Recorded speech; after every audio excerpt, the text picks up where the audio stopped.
Next up, we have two vibrant young ladies from Boy who will be discussing their project for 2019. Can I please invite Emma and Izzy?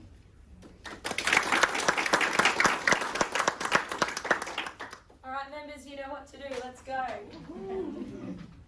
The Northern Territory has the highest rates of STIs per capita of any territory or state in Australia. These numbers show a steady increase. The greatest impact on those aged between 15 and 29. A person is 6.8 times more likely to contract gonorrhea in the NT than anywhere else, a record. The top of the NT has been dubbed the Syphilis outbreak zone. In New South Wales, the likelihood of contracting an STI while having unprotected sex is 1 out of 7, whereas in the NT is 1 out of 3. Syphilis rates has increased from 2004 to 2017. The gonorrhea and chlamydia rates have doubled since 2000. Remote communities are more likely to be decimated by STIs. Lack of contraceptive usage and education, remoteness and socio-cultural influences have all had significant impact towards increasing STI prevalence.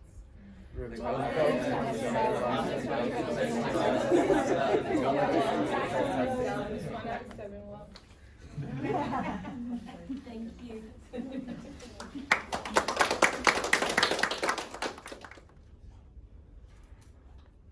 Taboo, a favourite word of mine.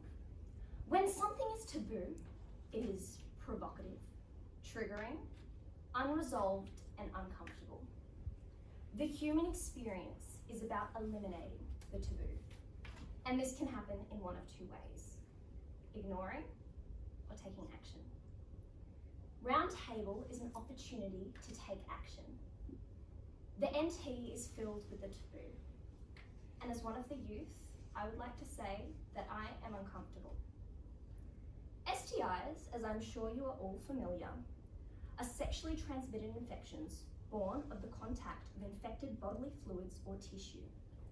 Most STIs are easily treatable, and all STIs are readily preventable. Yet, in the NT, STIs can be up to 6 times more prominent here than anywhere else in Australia. Sociocultural factors, physical environments and education all play a massive role in limiting understanding around safe sex, which results in misunderstandings, misuse, and a burning sensation later on. These have long-lasting impacts which are detrimental to an individual's health. The only true solution, of course, is abstinence, but short of few chastity belts, we have identified some mechanisms that could help in assisting in targeting this issue, specifically tailored to the youth. Our advertising, especially towards the youth market, needs to change. So Izzy and I embarked on a journey to update sexual health promotional material in the NT. Despite the government's attempt to achieve a vintage retro look for their promotional material, the youth reached a general consensus. It just didn't hit the mark. In fact, it missed it by a few good miles. We all have that family member. The one that you just don't want to accompany to social settings because it's just humiliating. You always end up sticking out like a sore thumb. Now, picture yourself as a 17-year-old staring at one of the promotional pieces. Apply that feeling I just talked about, and voila, that's the vibe we're going for here. After a consultation with the Youth Roundtable, it was established that the campaign was outdated, unrelatable, and cheesy. Those anxiety-inducing reds and depressing blacks combined to create a rather alarming piece, and the cringeworthy phrases only added to the youth's aversion of this poster. So it's safe to say that the promotional material was in desperate need of an injection of youth-driven fun. I mean, condiment can stay though. 3 schools, 12 years, a graduation certificate, and I still don't know how sex works. Throughout my formal education at Nhulunbuy High and previous schools, we received very little sexual education. In fact, the word sex is in in the you can't say this section of the Nhulunbuy dictionary. It's just taboo. Now, fast forward to the end of this year. You're sitting in the senior block. You're with a bunch of sweaty 17-year-olds, and we're concentrating intently on ideas for the annual rearranging of the school sign, a sacred tradition of the Nhulunbuy High students. When someone exclaims a revolutionary phrase, "How about we make it? Don't be silly, wrap your willy!" Little did we know that this phrase would rapidly gain media attention territory-wide. It was simple, it was provocative, and it was engaging. Nhulunbuy has been my home for the past 2 years. Growing up, I was privileged enough to have 2 gynecologists for parents. My bedtime stories circulated around the birds and the bees. Sex, birthing techniques, STIs, puberty in all its glory were never an unknown or an embarrassment. Sex is just another part of your health you need to take care of. If you need to get something checked, get it checked. If you need to let someone know if you're leaking or burning or find a curious lump down under, go do that. It's embarrassing, and there is such a shame and stigma around it. And it's our responsibility to eliminate this shame, especially for the youth. The intimate nature of this topic prevents productive discussions, and ultimately, ignorance leads to unsafe sexual practices.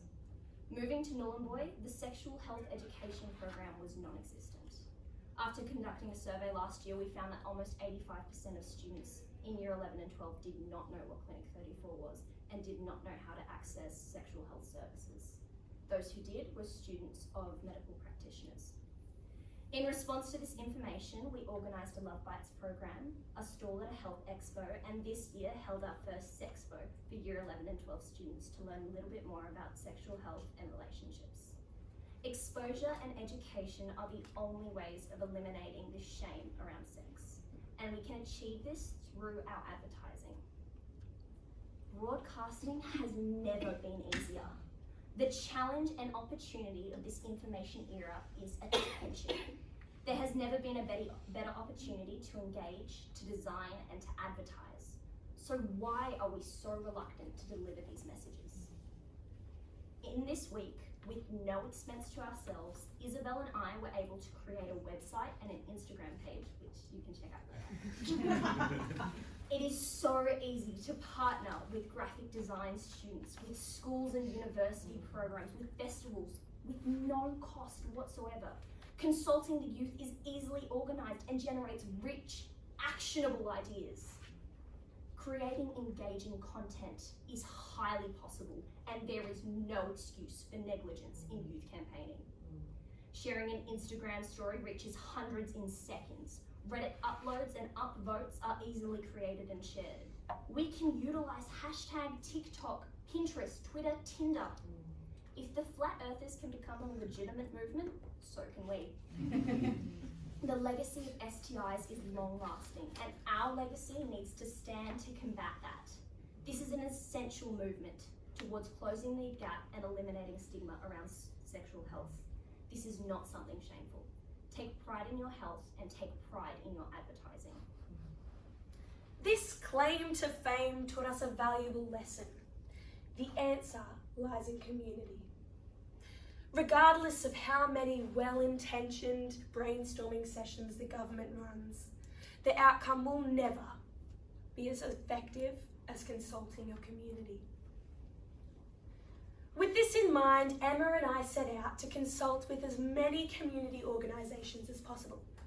Anglicare, Clinic 34, the Youth Roundtable, Nhulunbuy High School, the Corporation, Arnhem Allied Health, were among some of the bodies that we interviewed. The result?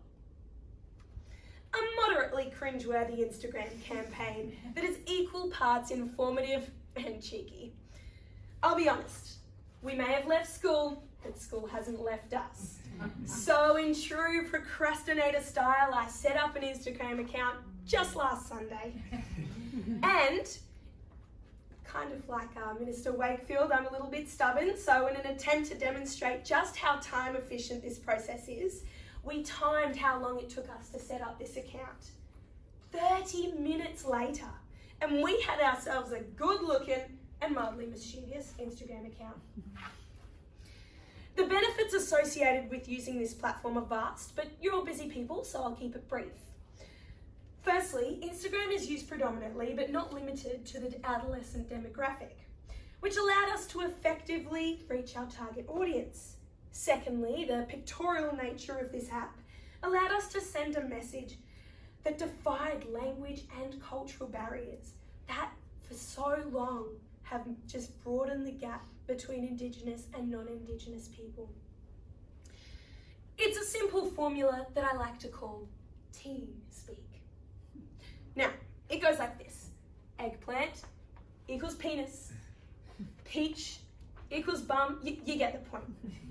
After 7 days of provocative posts, we have reached 340 people, both Indigenous and non-Indigenous, across Australia. Now, a quick tap on the calculator tells me this. The Instagram page is currently reaching almost 50 people a day, meaning that after 1 year, this educational and entertaining page could reach 15,330 youth. That's about 7 times the population of my community. Which leads us to pledge our case. If 2 17-year-olds, which are pretty broke, could achieve this in 7 days, imagine how much you could achieve with a budget, a team, and a year.